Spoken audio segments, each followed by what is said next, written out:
So hello friends, welcome to learn services. This is Ram Soni.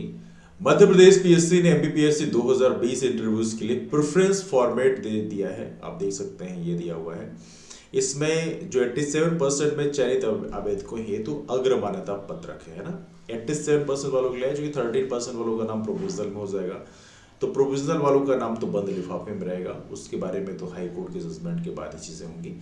Anyway, अब देखिए यहाँ पर जो प्रेफरेंस फॉर्मेट है, इसे हम हिंदी में जो बोलते हैं वो है अग्र मान्यता पत्रक। इसका मतलब क्या है, कौन सी पोस्ट को फर्स्ट प्रायोरिटी में रखना है, कौन सी पोस्ट को सेकंड प्रायोरिटी में रखना है। अब इसमें कुछ बारीकियां हैं जिनके बारे में डिस्कस करेंगे, लेकिन पहले देख लेते हैं इसमें क्या क्या लिखा हुआ है। पहले तो यहाँ पे अपने बारे में आपको चीजें लिखनी है, फिर उसमें आपको लिखना है कि ये चीजें, सारी चीजें यहाँ पे हैं। पोस्ट कौन कौन सी हैं, इसके बाद में ये पोस्ट दी हुई है एमपीपीएससी की, ये पोस्ट है, इनके लिए आपको अप्लाई करना है। इनका वेतनमान भी आपके सामने दिया है। वरीयता क्रम यहाँ पे साइड में आप चूज कर सकते हैं कौन सा वरीयता क्रम है। इसके बाद प्रॉपर तरीके से लिखा भी हो, परीक्षा के विज्ञापित पदों में से निम्नलिखित पद नाम पर मेरे द्वारा अग्रमान्यता नहीं दिए जाने के परिणाम स्वरूप विचार नहीं किया जाए, तो इसका भी प्रॉपर तरीके से यहाँ पर लिस्टिंग आप बना सकते हैं, बनाएंगे।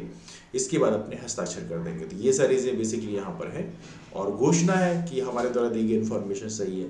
अब चलो, ये जो हमारा अग्रमान्यताएं हैं, जो अपना प्रेफरेंस फॉर्मेट है, इसमें क्या क्या सावधानी हमें रखनी है, इसके बारे में पहले डिस्कस कर लेते हैं। देखो, एक कॉमन सेंस की बात है कि इसमें प्रेफरेंस में आप पहली प्रेफरेंस में किसे रखेंगे। बड़ा भी ऐसी बात है, अधिकांश लोगों का जो पहला प्रेफरेंस होगा वो उप जिला अध्यक्ष की पोस्ट होगी, मतलब जो डेप्यूटी कलेक्टर है, एसडीएम की पोस्ट होती है, वही आपका पहला प्रेफरेंस में होगा। बिकॉज इसका पे स्केल 15,600 का बेसिक है, 5400 ग्रेड पे है, जो कि अपने आप में काफी इंप्रेसिव है। एक एसडीएम का जो प्रभाव क्षेत्र होता है वो काफी ज्यादा होता है, डिप्टी कलेक्टर जो प्रभाव क्षेत्र होता है वो काफी ज्यादा होता है। ऑलमोस्ट आपने डिप्टी कलेक्टर के काम करने की जो शैली है, उसका एरिया कौन सा होता है, उसके बारे में आप लोग ऑलरेडी जानते होंगे। बिकॉज न्यूज़पेपर में ऑलमोस्ट हर दूसरे, पहले दूसरे तीसरे दिन जो है, उनके बारे में कोई ना कोई इन्फॉर्मेशन रहती है कि यहाँ पे इंक्वायरी करने गए, ऐसा किया वैसा किया है ना, तो यू नो अबाउट दैट। इसके बाद यहाँ पर है दूसरी पोस्ट, उप पुलिस अधीक्षक जेडी। अब देखो, यहाँ पे एक चीज मैं समझाना चाहता हूँ आपको। ऐसा मत सोचना कि सारी पोस्ट भर दें। क्यों?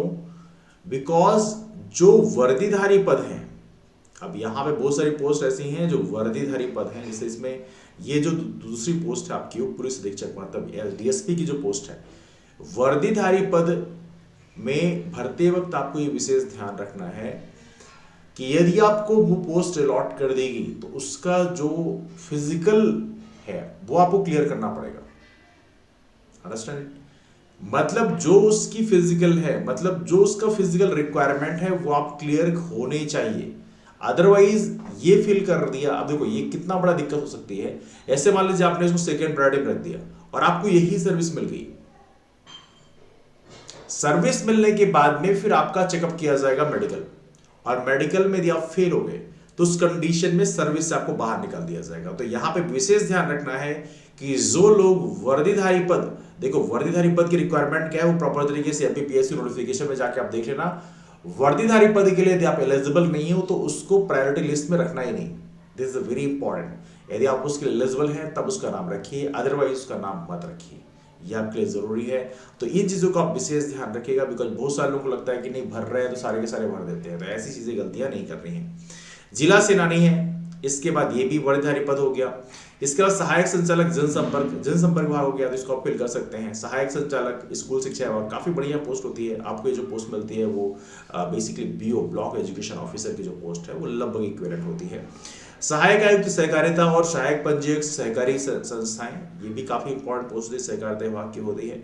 अधीक्षक जिला जेल, ये भी वर्दीधारी पद हो गया जेल विभाग का। इसके अलावा वाणिज्यिक कर अधिकारी है ना, वाणिज्यिक कर विभाग का होता है, काफी इंपॉर्टेंट पोस्ट होती है, दिस वेरी गुड पोस्ट। नायब तहसीलदार, अब यहां से यहां तक की जो पोस्ट है वो कितनी है, 15,600 का बेसिक है, जो द्वितीय श्रेणी राजपत्रित में आता है। देखो इसके बाद देखा है तो यहाँ पर 9300 ग्रेड पे आया, 9300 का पे स्केल आएगा, 3600 ग्रेड पे हो जाएगा, है ना। फिर नायब तहसीलदार हो गया, फिर सहकारी निरीक्षक हो गया, सहकारी विस्तार अधिकारी हो गया, है ना, जो सहकारिता विभाग का है। फिर मध्य प्रदेश अधीनस्थ लेखा सेवा हो गया, वित्त विभाग का, और वाणिज्यिक कर निरीक्षक हो गया, है ना। यहाँ पर वाणिज्यिक कर अधिकारी हो गया, यहाँ पे वाणिज्यिक कर निरीक्षक हो गया। निरीक्षक का जो पोस्ट है इसमें पे स्केल 3600 ग्रेड पे का रहेगा ना, है ना। तो ये थोड़ा सा यहाँ पे आपके सामने दिया हुआ है कौन कौन सी पोस्ट को यहाँ पे अप्लाई करना चाहते हो। अब देखो यहाँ पे आमतौर पर जो प्रशासनिक पोस्ट होती है उसको अपन फर्स्ट प्रायोरिटी में रखते हैं, बिकॉज प्रशासनिक पोस्ट का जो कवरेज होता है वो काफी ज्यादा होता है। उनके पास काम करने की अपॉर्चुनिटी डिफरेंट डिफरेंट एरियाज में होती है। लेकिन इसका मतलब ये नहीं कि बाकी पोस्ट जो है उसमें चैलेंजेस बहुत कम होते हैं, बाकी पोस्ट भी काफ़ी अच्छी होती है। जैसे यदि आप शिक्षा विभाग से इंटरेस्टेड रखते हैं तो उस कंडीशन में आप यहाँ पर सहायक संचालक स्कूल शिक्षा विभाग का रख सकते हैं, बिकॉज ब्लॉक एजुकेशन ऑफिसर के पास बहुत सारी अपॉर्चुनिटीज़ होती है अपने ब्लॉक में डेवलपमेंट करने का। यदि वो प्रॉपर तरीके से स्कूलों में इंक्वायरी करते हैं तो वहाँ पर बहुत सारी चीज़ों को बेहतर कर सकते हैं, है ना। तो कहीं ना कहीं ये बहुत सारी अपॉर्चुनिटीज़ होती हैं।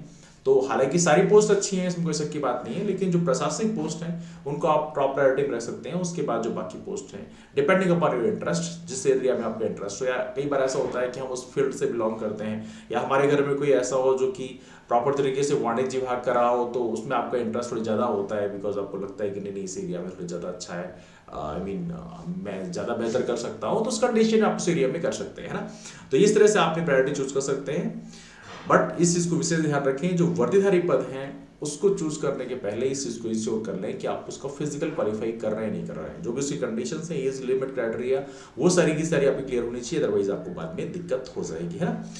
बाकी चीज़ें इन्फॉर्मेशन आपकी खास नहीं दी हुई है, ये चीज़ें हैं इन्फॉर्मेशन। नाउ यहाँ तक की बात करें, हमारे इंटरव्यूज की बात करें, अब देखिए यहाँ पे 13% चयनित उम्मीदवार हैं, इनके लिए बेसिकली अलग फॉर्मेट दिया हुआ है ना। तो ये बेसिकली इनके लिए भी दिया हुआ है, तो आप इसका फिल कर सकते हैं। दोनों का अलग अलग फॉर्मेट दिया है, जो भी जिस आप उससे बिलोंग करते हैं उसको फिल करके आप प्रिंट आउट ले लेंगे, है ना। तो इस तरह से आप कर सकते हैं। तो ये रहा हमारा एमपीपीएससी के इस प्रेफरेंस फॉर्मेट की बात कर लिया हम लोगों ने। इंटरव्यूज की बात करें तो इंटरव्यूज के बारे में डिटेल डिस्कशन जो है आज किया जाएगा। आज बताया जाएगा कि आपको इंटरव्यू में कौन कौन सी चीज़ों को ध्यान रखना है।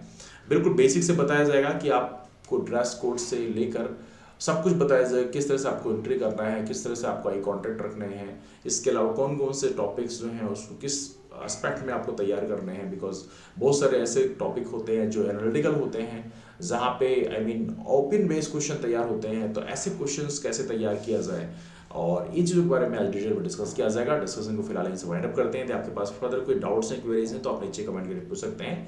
टेलीग्राम ग्रुप है हमारा रामसोनी एमपीपीएससी से, आप ज्वाइन कर सकते हैं। तो जो भी क्वेरीज डाउट्स हैं यहाँ भी आके आप पूछ सकते हैं। तो चलिए मुलाकात करते हैं फिर, तब तक bye, take care, have a wonderful day, keep moving forward and take care. That's all, thanks so much, thank you.